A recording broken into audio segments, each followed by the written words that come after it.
We'll have a panel Panel. discussion for Okay. this. Okay. Okay. We invite Okay. Dr. Deepak Good. from That's Bombay. great. Yes, sir. Dr. Deepak from Bombay, Dr. Soumya Darshan Naik from Cuttack, and Dr. Atmaram Bansal sir from Gurgaon. Pravar Pasi sir, over to you. So I have a small question regarding this. I was once talking to a group of psychiatrists, and I was introducing them to this autoimmune encephalitis. And I told them about the prodrome period and subsequently when the patients come up with psychiatric symptoms. So one of the psychiatrists asked me a question, and that still remains pretty much unanswered in my mind. So maybe I could take this opportunity to learn something. So he asked me that often it happens that a small viral fever precipitates a brief psychiatric illness, and they have uh, abnormal behavior, they have sleeplessness, they may have psychotic behavior at that point in time. So at that point in time, is there a way to distinguish between an evolving uh, autoimmune encephalitis, or it is just fever which has precipitated a brief psychiatric problem? So, are there some inputs which I can get from uh, some inputs that I can get regarding Well, this? actually, we brought 5, 6 which were definitely positive for NMDA, and majority of the young female had same presentation like febrile illness, then behavior issues, then seizures, at times landing into status. So this particular pattern of fever and then psychosis, we should always think as because new onset psychosis with febrile illness, we should always suspect this autoimmune as first possibility.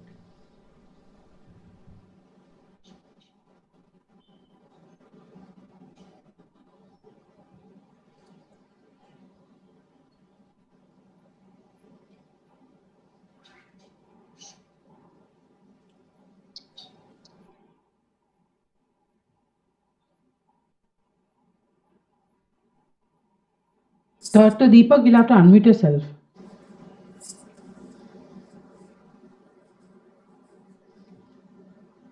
He's unmute, but still his Mic voice. issue is there. Yeah. Mic issue is there with him. Yeah, Ankush, am I audible? Yes, sir. Yes, sir. Yeah, a very nice presentation. Actually, the pathophysiology part you clarified so beautifully. Just one comment I would like to ask. How common is febrile illness preceding this autoimmune encephalitis, NMDR, vice versa to this HSV encephalitis? Febrile illness. So there are 3-4 beautiful papers which has delineated what is the difference between viral encephalitis with prodromes as versus the autoimmune encephalitis with prodrome. They have not found any difference in these two kind of patients. So viral prodrome followed by psychiatric illnesses will not differentiate these patients from patients who are having HSV herpetic encephalitis, or because most of these are preceded by these kind of viral prodrome. The other thing, there is no difference between these two. The similar kind of presentation, not much of difference between these two entities. The other thing which the panelist had asked is whether this viral prodrome, in which patients this will ultimately lead to NMDR encephalitis, and in which there would be only a what we call as reactive psychosis after a viral illness. Again, there are two papers which have told something called as form first of NMDR encephalitis. They have looked at out of that cohort which never developed the encephalitic part had still had an anti-NMDR receptor antibodies in their CSF. But these are all ongoing studies. It's a very recent disease, recently detected over in probably in 2005, 2007. They have come up with this disorder, and still the people are learning more about these things. Probably over the period of time, we will be wiser.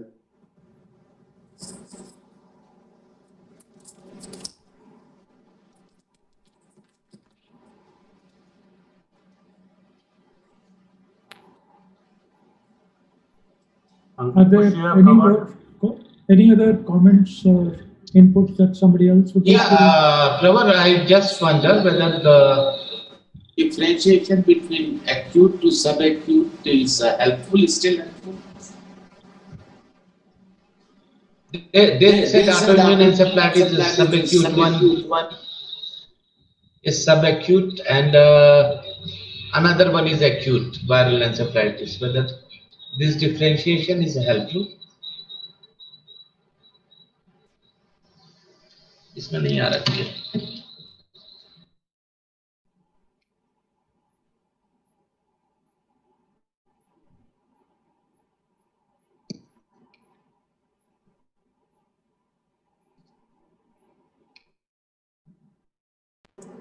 Hello.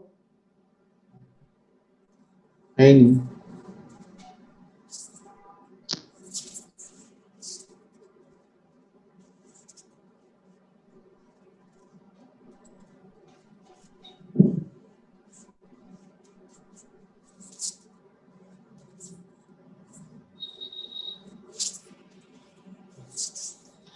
ये वाला mic नहीं करना.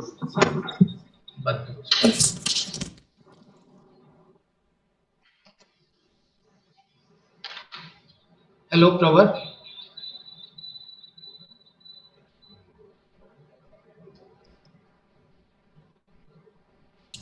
Yes, I can hear you. So whether differentiation between autoimmune encephalitis and acute viral encephalitis on basis of the onset, one is acute, is still useful? I think Dr. Ankush will take up that question, but I think the one autoimmune encephalitis which occurs after HSV encephalitis, you get two humps, you get two peaks. Once the first peak of encephalitis and the first period of worsening which occurs, that is because of the actual HSV viral encephalitis. Patient settles down, patient is coming out, and after that, you get another encephalitic episode. And that is the time when you start suspecting that was it resistant or is there something else?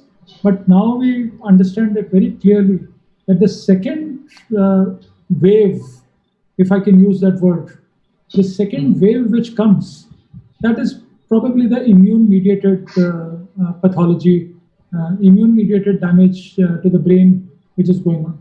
And I stand corrected by Dr. Sharma, but that's my current understanding of post-HSV immune-mediated encephalitis. Dr. Sharma, doctor, would like to comment on that? You mean me? That's right. Sorry, I am nobody to comment what you have said.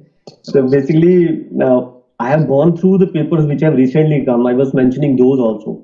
By the people, those who have actually shown this disease, that is Joseph Dalmau and et al. And subsequently another group which is working on this, they also want to know whether it can be differentiated from other encephalitis, most prominently this one, HSV encephalitis. So that is the most common encephalitis which is prevalent, and it will give us an armamentarium to know which patients to look for this disease and which patient not to look for this disease. Unfortunately, in last 3 major papers which they have studied NMDA encephalitis vis-a-vis herpes encephalitis, they have shown there is no difference between these presentations. Both can present alike. So presently, even the time duration will not differentiate between these two papers. This is what I have understood from these papers. Probably I might be wrong. Or might be proven wrong over a period of time with new papers.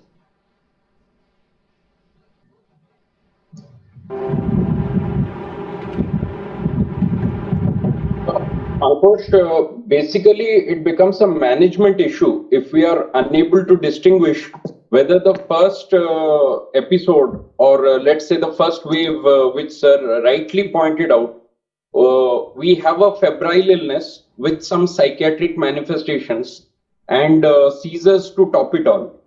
And we have another one, there's an acute presentation, and the second is a subacute course where we have the second wave. And do you think the management will differ, or we'll start with both antivirals as well as these steroids and immunomodulators in both the cases? Or you think the first case we deal as NKF viral NKF, if we have a second wave, then we go for immunomodulators? And Well, I will second your thought. I think that is prudent. If there is definitive HSV encephalitis and it has been proven through CSF and that clinical course is consistent with that, treat as a viral encephalitis first. And if there is a worsening or a secondary phase, which Sir has said, probably we should look for these cases. And in those cases, do an anti-NMDA receptor antibodies in CSF again. If positive, start with the treatment of immunomodulatory treatment in those patients. I think that would be the logical conclusion. Thank you. Right. So I think if Dr. Sanjay allows, we can go on to the third talk. Yeah. There is a one more question for Dr. Buchi Raju and Dr. Suresh Gupta from my side. What's the point in getting any antibodies titer done when the treatment is same for all autoimmune encephalitis? It's a bucket kind of treatment. Why have to get a VJKC, MPA, CMPA, and so many antibodies when the management is same? Sanjay, can you repeat that question? It's not audible properly. Dr. Suresh, what's the point in getting that many antibodies when the management of autoimmune encephalitis is same in all the disorder, whether you deal with NMDA or VJKC or MPA or any other? So the management, though I feel that the management is same, but it's still prudent to get antibodies done because to prognosticate these patients. Because like in NMDA, it's very commonly associated with teratoma. If NMDA is encephalitis is proven, then one should thoroughly look for teratoma. But it adds up into a cost, and it's very costly.